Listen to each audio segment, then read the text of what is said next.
Thank you, Brandy. May we pause for a word of prayer together. Gracious God, may the words of my mouth and the meditations of all our hearts be acceptable to you, our strength and our Redeemer. Amen.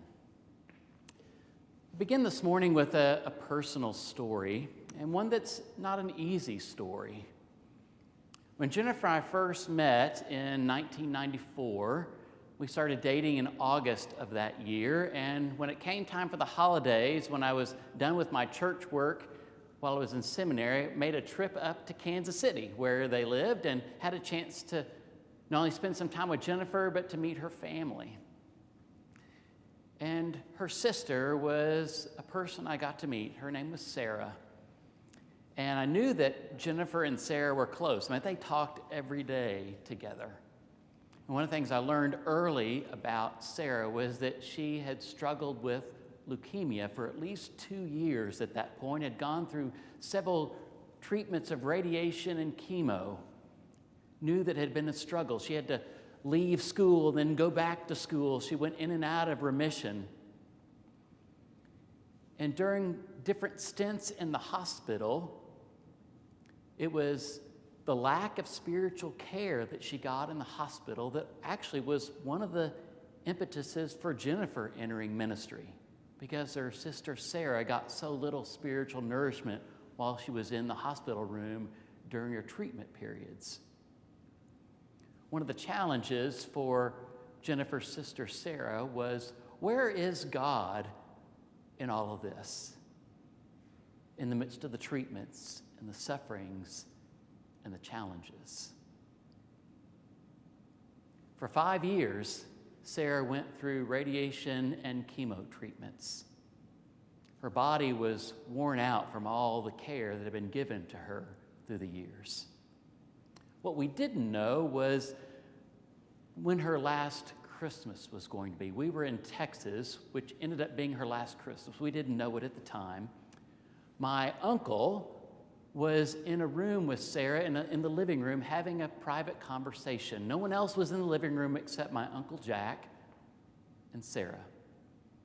I was about to walk into the living room when I heard Jack ask the question to Sarah.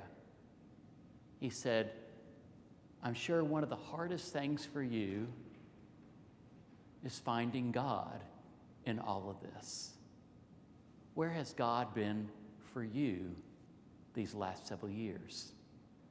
I didn't dare enter the room at that point. I just kind of stood behind the wall and listened. Sarah's initial response was, well, early on, I had a lot of faith in God.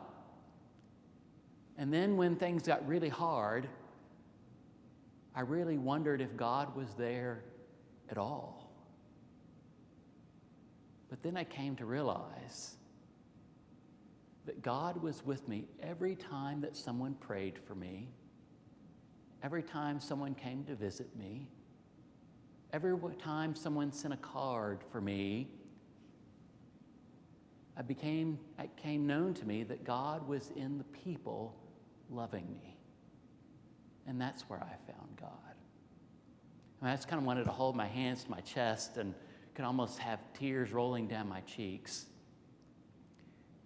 Trying to discern out where God is not always easy, and sometimes needs a second look.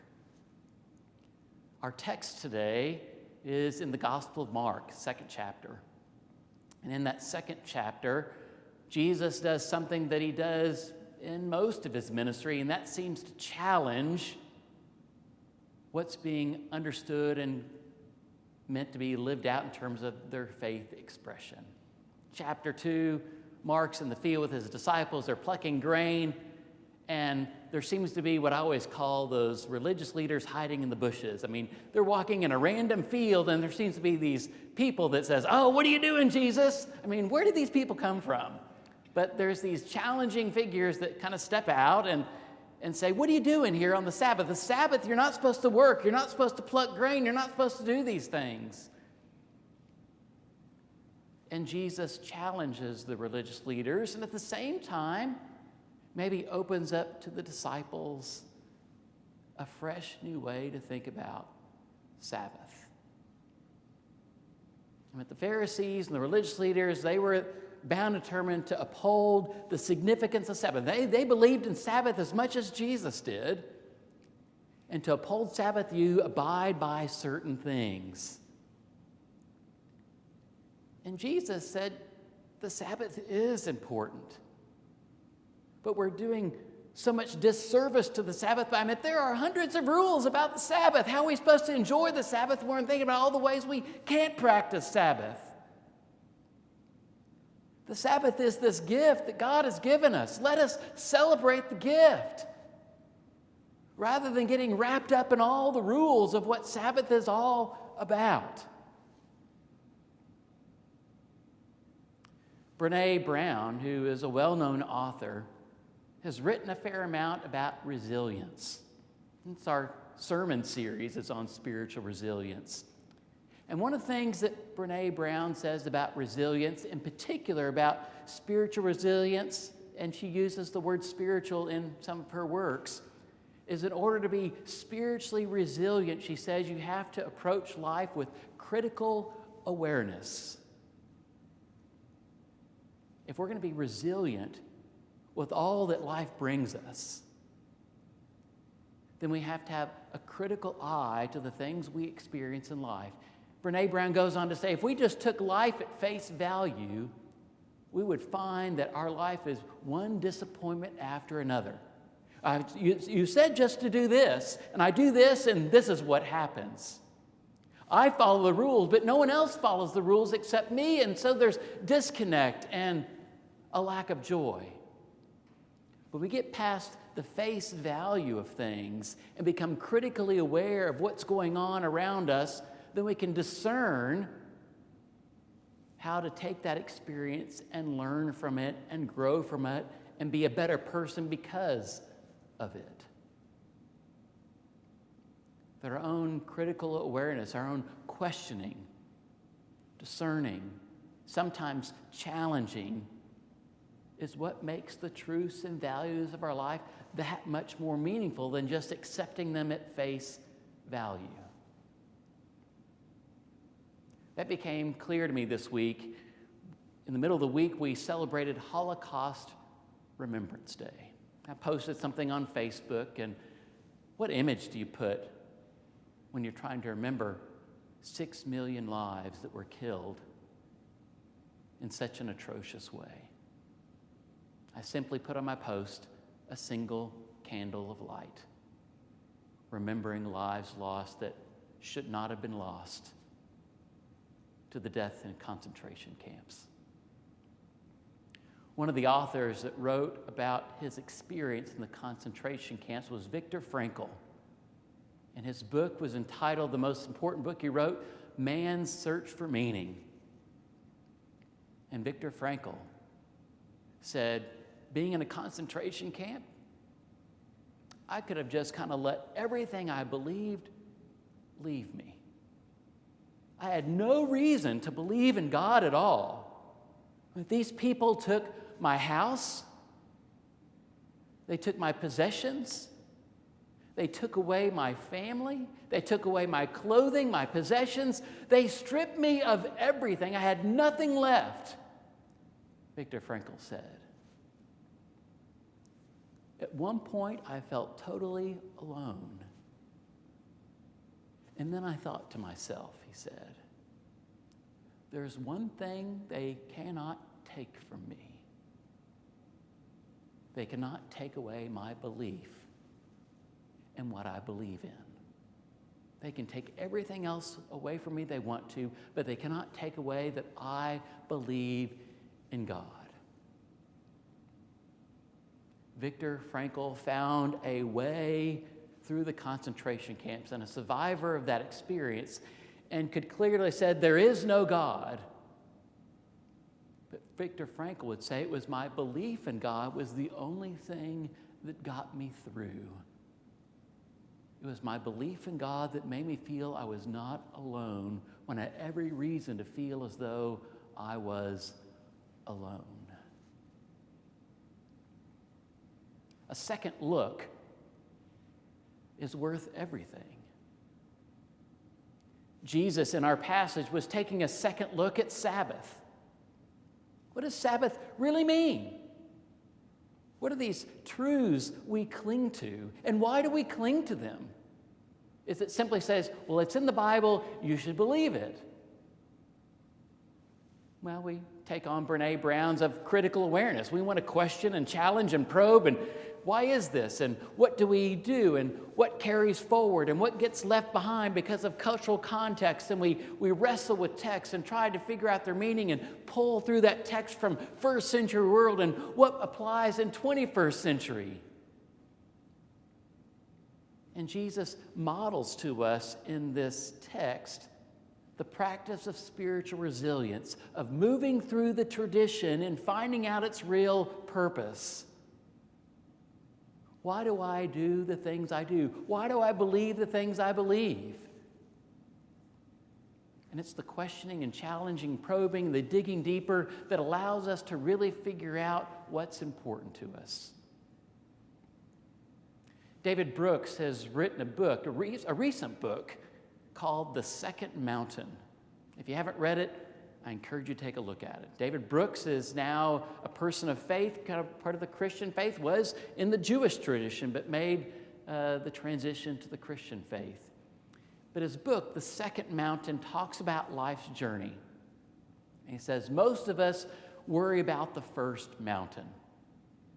And we put out goals for ourselves. A special relationship in our life. A special vocation that we want to choose. We make certain goals for ourselves that we want to achieve in our life that makes us feel successful. And the first mountain is about all those things we do to kind of get our lives in the right place. But as life has it, we go through low periods and challenging periods. And David Brooks would call that the valley period. The discerning period, the figuring out stuff, when life doesn't happen the way we anticipate it going. And then we move from the first mountain, we go down into the valley, and we come up to the second mountain. And the second mountain is where we find our renewed purpose. David Brooks says the first mountain is getting it right. And then the second mountain is why we're doing what we're doing and how to make it right in our life.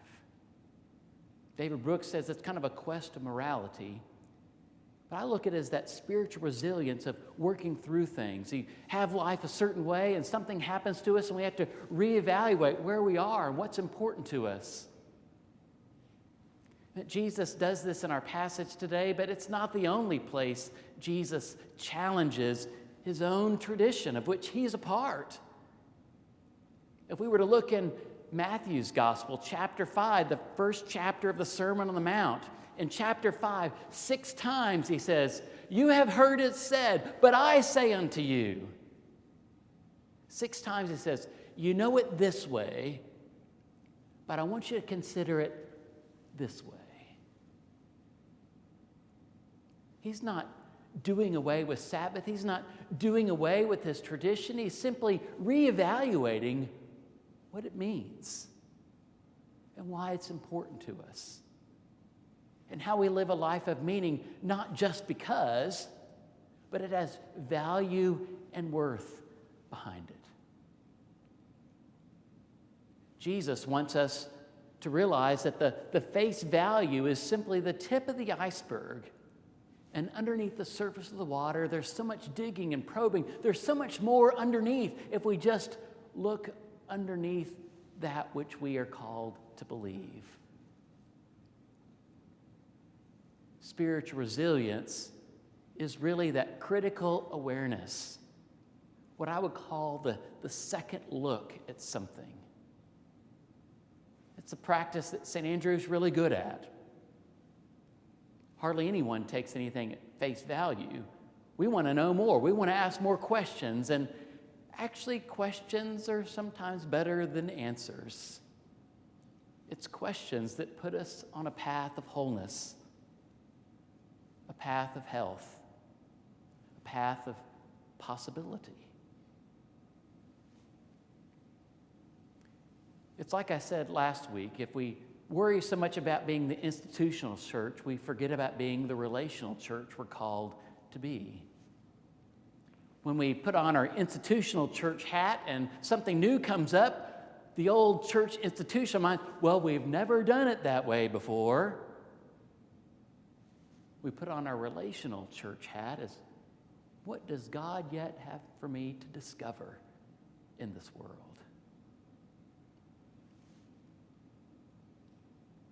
The disciples were plucking grain, and there were some authority figures that were questioning everything they were doing about the practice of Sabbath. But Jesus said, "Don't you love Sabbath? We love it too." And if we really explore what the meaning of Sabbath is, we might find the true meaning of what's most important in our life if we dare take a second look. Beyond our tradition, there is a deeper purpose. It is the practice of spiritual resilience that calls us to this new place, helps us navigate the challenges and travails of our times. Thinking of our systems that we have, systems that are dominated by men, dominated by people of the white race.